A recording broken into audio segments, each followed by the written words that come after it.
Banyak yang mengira selama ini narasi Balawi itu kuat, kemudian dominan dan didukung mayoritas umat. Komentarnya ramai, postingannya penuh pembelaan, seolah-olah siapapun yang mengkritik pasti itu adalah minoritas.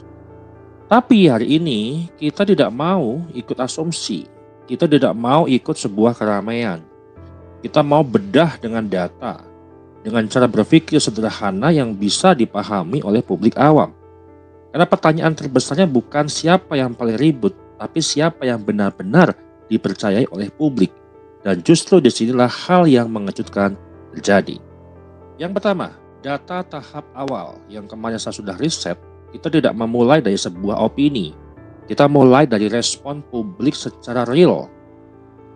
Video-video yang judulnya itu bagus, kemudian views-nya belasan ribu, yang membahas terkait tentang Balawi ini, kemudian CTR-nya di atas 12%, kemudian watch time atau jam tayangnya adalah ribuan jam, kemudian subscriber pun naik secara signifikan. Artinya itu apa? Artinya publik bukan sekedar nonton, tapi bertahan, menyimak dan menganggap ini adalah relevan dengan kegelisahan mereka. Padahal narasi ini berseberangan dengan arus besar buzzernya Balawi di media sosial. Nah, di titik ini kita mulai curiga. Jangan-jangan yang terlihat dominan di media sosial itu bukan kekuatan, tapi sebuah ilusi. Nah, kita akan masuk kepada ilusi sebuah kekuatan yang ada pada kubu Balawi. Ilusi kekuatan itu begini cara untuk bekerjanya ya. Ramai itu bukan berarti dipercaya. Paham ya? Ramai kok berarti mayoritas umat. Vokal juga bukan sama dengan legitim.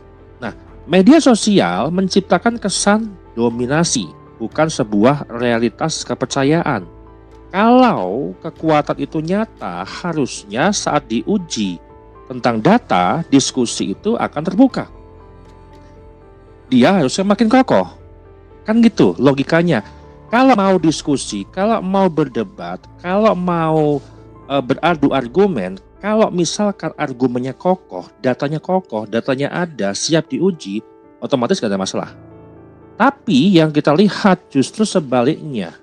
Menolak diskusi, menghindari debat secara metodologi, memindahkan isu ke adab dan emosi. Nah, itu adalah bukan tanda sebuah kekuatan. Itu tandanya defensif. Artinya tidak kokoh lagi atau memang tidak pernah kokoh. Dan jangan-jangan memang tidak kokoh dan rapuh. Nah, kontras antara Keimat dengan klan Balawi ini yang kita bandingkan, mungkin saya jujur ya.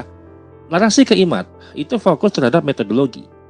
Bicara dokumen, bicara data, bicara sumber referensi. Ya, siap diuji. Nah, ketika kita pindah kepada narasi Balawi, mayoritas konten yang mereka produksi atau direproduksi yang disebar di seluruh platform media sosial fokus terhadap otoritas, fokus jumlah pendukung, fokus terhadap emosi, menghindari pembahasan inti nasab. Nah, publik sekarang itu sudah berubah. Mereka tidak lagi puas dengan kata siapa. Mereka ingin tahu bagaimana cara membuktikannya. Dan disinilah kepercayaan publik itu bergeser. Jadi intinya pada yang saya sampaikan sebelumnya, kalau kita bersimpulkan gitu ya, ramai itu bukan berarti dipercaya.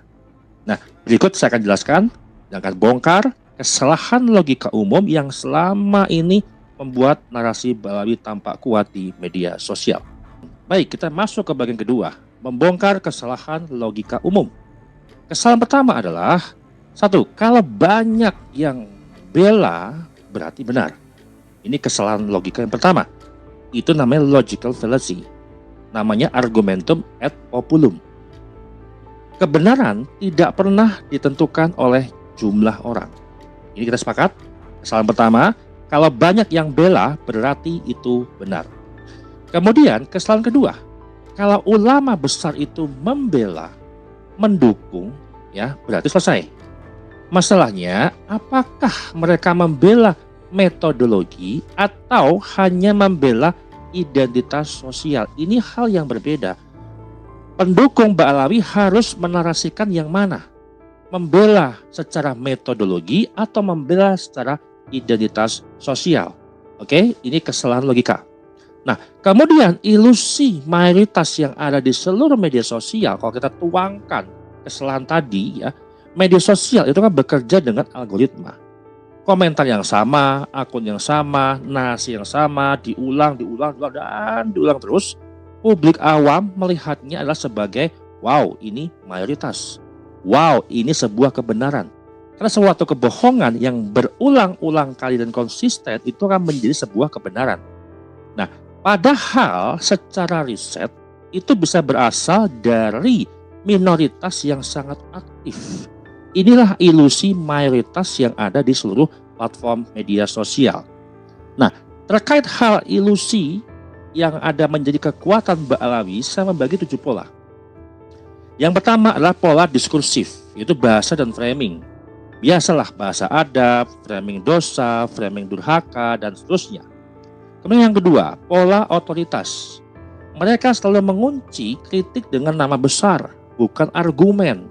Membawa nama-nama ulama terdahulu.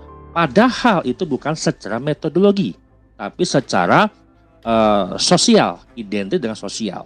Kemudian ketiga, pola moralisasi, menggeser debat ilmiah itu menjadi isu akhlak. Kemudian yang keempat adalah pola emosional, memancing iba, marah, dan takut. Kemudian kelima adalah pola sosial, menciptakan tekanan sosial dan menciptakan suatu hal yang memang ditakuti secara sosial. Kalau kamu beda, berarti kamu menyimpang. Ya. Kemudian keenam, pola struktural, menutup ruang secara diskusi formal. Dan yang paling vital, yang paling utama, kekuatan ilusi Ba'alawi adalah yang nomor 7. Itu pola digital. Ilusi mayoritas lewat buzzer dan repetisi narasi. Semua ini bukan membangun kepercayaan, tapi kesan dominasi. Oke, kemudian kita bahas lagi tentang kesalahan fatal narasi Ba'alawi. Kesalahan fatalnya satu, mereka mengira kekuatan sosial yang ada di seluruh platform media sosial itu adalah kebenaran ilmiah. Padahal publik sekarang lebih cerdas. Mereka bisa membedakan mana ramai karena data, mana ramai karena sebuah tekanan. Kemudian ketika kita bicara ilusi, maka ilusi kekuatan itu runtuh sebenarnya dari dalam. Ilusi selalu retak dan runtuh dari dalam. Ketika publik mulai bertanya dan jawaban sampai hari ini tidak pernah datang, tidak pernah ketemu, tidak ada penemuan baru, kepercayaan runtuh itu akan pelan-pelan hancur. Kepercayaan itu akan runtuh, kepercayaan itu akan hilang, tidak punya lagi kepercayaan yang ada di publik.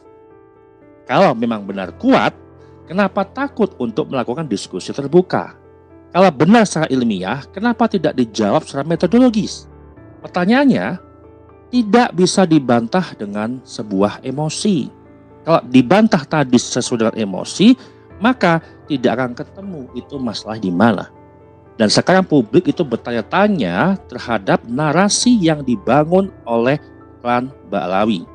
Oke, jadi hari ini kita simpulkan dengan jujur, narasi Ba'alawi sosial media tampak kuat, tampak kokoh, tampak tidak bisa dihancurkan gitu ya. Tapi itu lebih banyak sebuah ilusi yang mendominasi daripada kepercayaan publik yang nyata.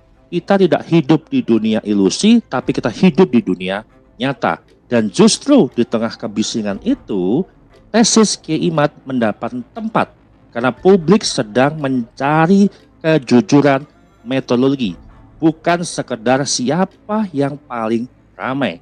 Kalau publik sudah nggak percaya, maka yang perlu dibenahi itulah bukan suaranya, tapi dasarnya. Demikian dari saya. Terima kasih.